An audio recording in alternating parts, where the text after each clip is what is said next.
If your basement floods and the power's out, your sump pump is basically a very expensive paperweight. So I built an emergency flood kit that fits inside that container right there, and my total cost was about 50 bucks.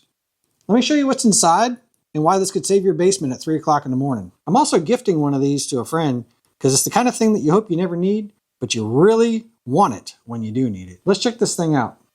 So this is how it packs up. Basement floods are one of those problems that you never plan for. The power goes out, the sump pump stops, and suddenly you own an indoor swimming pool in your basement. This kit is based around a gas transfer pump, so it works with no electricity and everything packs into this little black and yellow bucket. Think of it like a flood go bag, but louder and wetter. So this simple 2-stroke transfer pump has a 1-inch inlet, 1-inch outlet. It's old school, but surprisingly powerful for what it can do. 1,860 gallons per hour, 7,040 liters per hour. Little transfer pump. And the most important thing about all, this thing doesn't care when the power's out. It runs on gasoline. So the most important part about this, the suction line, this 1-inch suction line, it's pretty rigid, but it is steel wire reinforced. You can see a little steel wire inside there to keep this thing from collapsing. So you can imagine on a thin wall garden hose, something like that. Number one, the garden hose would be smaller diameter. But number two, if it had a restriction, this would collapse. So this keeps it from collapsing, giving full flow all the way in. Then we've got our discharge hose, our lay flat hose. 1-inch PVC lay flat hose. Packs up to nothing, weighs almost nothing. Has a 1-inch inside diameter on it. And this thing can just pump the water out as needed. No restrictions. And with 1 inch coming in and 1 inch going out, that should be able to empty out the basement pretty quick. So this pump does come with these fittings right here. 1-inch NPT thread to garden hose fitting on that side. But the most you're going to get is a 3/4 inch hose on that thing, maybe a 5/8 in most cases. So the 1-inch hose makes a huge difference. Let me show you how we did this.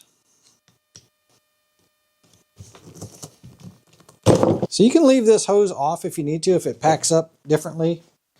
But this is a 1-inch NPT female plug that screws onto the 1-inch male adapter on the pump itself. Then it has a 1-inch hose barb adapter. A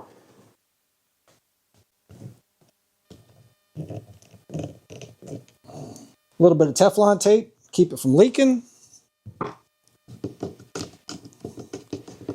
Snug down the hose clamp, and then same thing with the discharge hose.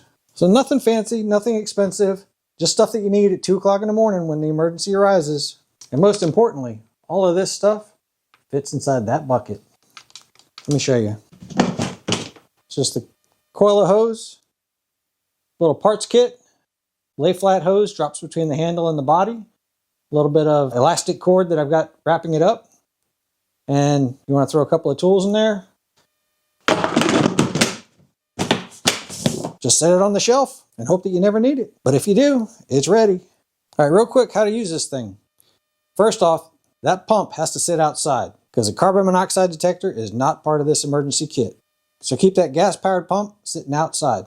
Step number 2, drop the suction hose down into the water. If you want to use a foot valve, a foot strainer, and just put a foot strainer on the bottom like that. Drop that in the water. And if you need to tie it down so that it sits at the bottom of the water, then you absolutely can do that too. Uncoil this hose. Unroll your discharge line, obviously somewhere where you want to send that water to. So just roll this out. When it's done, it'll come back flat again and you just roll it back up again. These pumps require a prime, so make sure that your plug is in, your drain plug is in. Open up your fill port for your priming. If you need to use the bucket to fill up some water to dump it in there, you can, but you need water inside here and just fill it up until it has enough water up in here. Put the cap back on. Fill up the fuel tank with some 2-stroke and gasoline. So 50-to-1 mix, prime it up, turn on the choke, give it a pull, and let it run. Obviously, It's a gas motor, so turn off the choke when you can. It'll run that much better. And it has the capability of moving a lot of water in a really short period of time. And definitely remember, this has to sit outside. The fumes are toxic. You know, it's a gas-powered engine, right? Always make sure that there's water going through that pump. You don't want that pump running dry. It is a plastic impeller, so it's not that critical, but it's going to heat up really fast if you don't. And never block the drainage port. You don't want to build pressure inside this pump. So you want this to be spitting out water as fast as it can. So don't block this off. Don't put a discharge nozzle on here. And put this somewhere downhill. Make sure that the water leaves and doesn't come back. So I found these two pumps at a yard sale, and I think it was 10 bucks a piece, something like that. Literally about 20 minutes worth of carb rebuild at the most, and got it running. And these things will run for a long time. Once you rebuild them, super easy, but you can find these cheap at a yard sale. I bought the hose twice as long as I need for both of them, cut them in half, made 2 kits out of it, bought the little tote from the hardware store. So if you want to see the video I did on the pump repair, I'll link it there in the description. Super easy, and they last forever. Just don't keep gas in them. You know, dump the gas out. Make sure that you run all the gasoline out of it so that it's ready to go. Use a good quality fuel and oil, and it should be ready when you need it. This might be one of the most practical DIY kits I've ever built. It only cost about 50 bucks in parts, about 10 bucks for the used pump, a little bit of labor, and it all fits inside that bucket. And if I ever need it, this thing could save me thousands of dollars in flood damage. All right, let's see. Oh, here we go.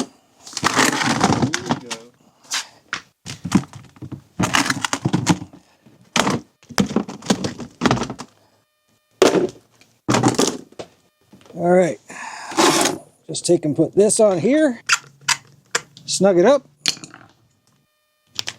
untie the lay flat hose and roll it out. We'll open up the primer. We'll throw this into a swimming pool that's got plenty of water in it already. This will be our flooded basement. Let's pour this ice water inside there.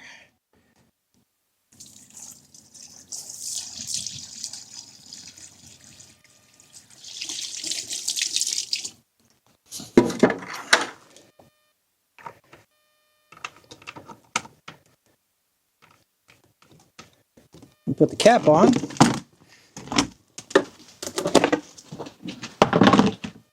Well, pump's primed. Hose up into our flooded basement, and the discharge hose going downhill somewhere. All right, so we're on choke. Prime it up. Put it to run.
That's it. That thing will empty a whole lot of water real fast.